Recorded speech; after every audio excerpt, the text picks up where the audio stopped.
Քրեական ոստիկանության թմրամիջոցների անօրինական շրջանառության դեմ պայքարի վարչությունում ստացվել էր օպերատիվ տեղեկություն, որ իրացնելու նպատակով MAX-25 ճանապարհով առանձնապես խոշոր չափերի տարբեր տեսակի թմրամիջոցներ պետք է տեղափոխվեն Հայաստան։ Հետագա միջոցառումները ձեռնարկվեցին Քննչական կոմիտեի տնտեսական հանցագործությունների եւ մաքսանենգությունների քննության գլխավոր վարչության ծառայողների եւ Կոտայքի մարզի բարեկների հետ։ Մայիսի 6-ին ժամը 17:20-ին Կոտայքի մարզի Զովունի գյուղում ձերբակալվեցին Ստեփանավանի եւ Երևանի բնակիչ 35 եւ 43-ամյա երկու տղամարդիկ, որոնք վերջինիս վարած Nissan Sentra մակնիշի ավտոմեքենայով հանդերձ տեղափոխվեցին համայնքային ոստիկանության Դավթաշենի բաժին։ Քրեական վարույթի շրջանակում դատարանի որոշմամբ կատարված խոզարկությամբ Nissan Sentra մակնիշի ավտոմեքենայում հայտնաբերվեց մոտ 1 կիլոգրամ 80 գրամ մարիխուանա։ Տղամարդիկ կալանավորվել ու տեղափոխվել են քրեակատարողական հիմնարկ, նախաքննությամբ հանգամանքները պարզվում են։ Մայիսի 18-ից 25-ը մայրաքաղաքում իրականացված ծառայության ընթացքում Երևանի բարեկները հայտնաբերել են ճանապարհային երթևեկության կանոնների 4797 խախտում, պահպանվող հատուկ տարածք տեղափոխելով 152 ավտոմեքենա, մասնավորապես հայտնաբերվել է ոչ ստապ 180 վարորդ, առանց վարորդական իրավունքի վկայականի 143 անձ, հայտնաբերվել է հաշվառման համարնիշի հետ կապված 21, շամրակապված վարելու 596, առանց մանկական նստատեղի քարսիտի 37, վարելու ընթացքում ծխելու 595, վարելիս հեռախոսից օգտվելու 280, հետիոտնի որ սահմանված վայրով անցնելու 46 եւ 1821 այլ իրավախախտում, 114 մեքենա շահագործվել է առանց ապա պայմանագրի, 125-ը տեխնիկական զինություն չանցած, 80-ը լուսարձակների անսարքությամբ, 36-ը թաղանթապատված դիմապակեով եւ կողային ապակիներով։ Բացի այդ տարբեր կասկածանքներով ձերբակալվել ու համայնքային ոստիկանության բաժիններ է տարվել 71 անձ։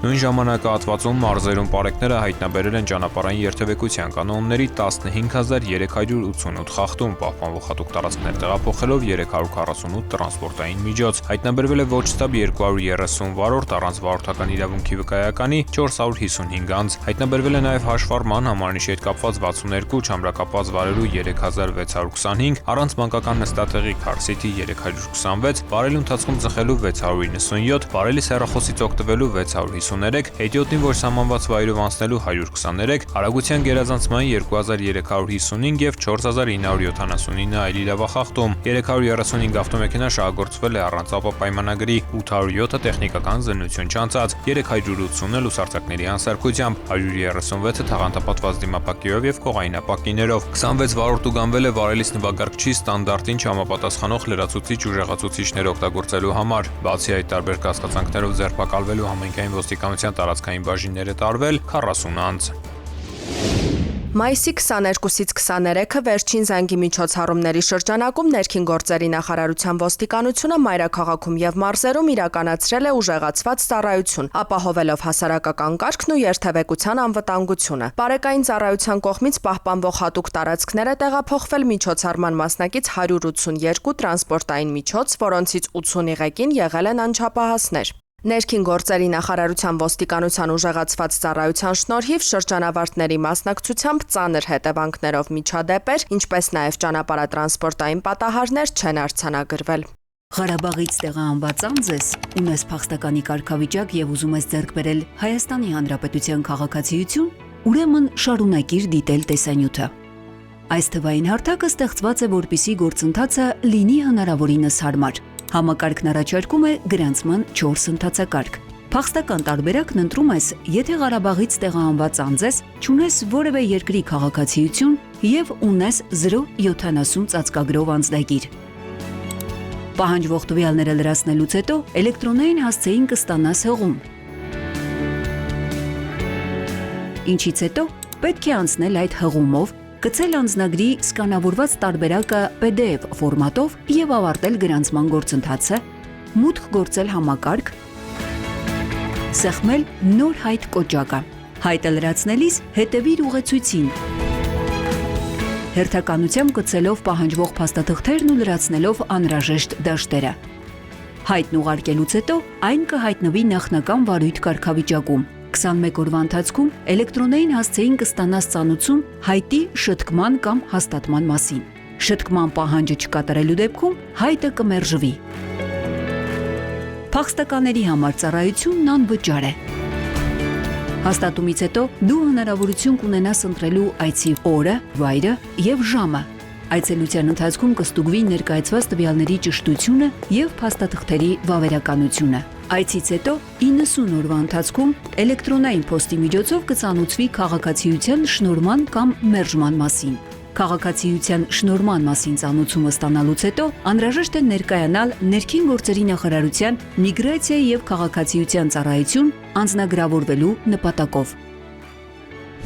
Օտարերկրացի տարբերակն ընտրում ես, եթե Ղարաբաղից տեղահանված անձ ես, բայց ունես այլ երկրի քաղաքացիություն։ Որպես օտարերկրացի, գրանցման ընթացակարգը գրեթե նույնն է։ Սակայն տվյալ դեպքում ծառայության համար պետական տուրքը կազմում է 50,000 դրամ։ Հայաստանի Հանրապետության քաղաքացիության ստացումն այժմ ավելի պարզ է եւ հասանելի ցանկացած վայրից, ցանկացած պահի։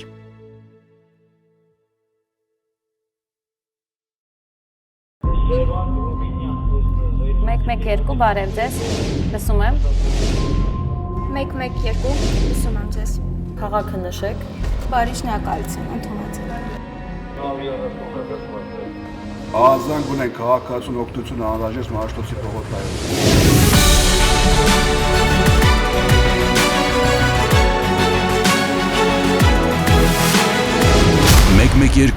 մեկ զանգ, արագ արձագանք։ Գործարկվել է Ներքին գործերի նախարարության ոստիկանության պաշտոնական նոր կայքը police.mia.gov.am-ը։ Ժամանակակից սկզբունքներով եռալեզու կայքը համապատասխանում է Հայաստանի Հանրապետության հանրային ծառայությունների թվայնացման սկզբունքներին, գործում է անպայման տիրույթում, արագագործ է եւ ծավալուն։ Տեխնիկական լուծումների արդյունքում կայքում գործում է նաեւ Եվրոպական միության ստանդարտներին համապատասխան ալգորիթմ, որի շնորհիվ այն հասանելի է նաեւ սահմանափակ կարողություններ ունեցող անձանց։ Կայքը հասանելի կլինի որոնման տարբեր համակարգերով, այլ երկրներում, ինչպես նաև հարմարեցված է տարբեր սարքավորումների էկրանների չափերին։ police.mia.gov.am-ը համահունչ է Ներքին գործերի նախարարության ոստիկանության օպերատիվ գործառույթներին։ Կառավարությունն իրազեկում է։ Կասկածելի անձանց եւ կազմակերպությունների միջոցով մի ստացեք եւ մի փոխանցեք դրամական միջոցներ։ Հարգելի քաղաքացիներ, Ներքին գործերի նախարարության ոստիկանությունը հորդորում է դրսևորել առավելագույն զգոնություն, երբ անծանոթ անձինք հորդորում կամ խնդրում են իրականացնել դրամական միջոցների ընդունում եւ փոխանցում։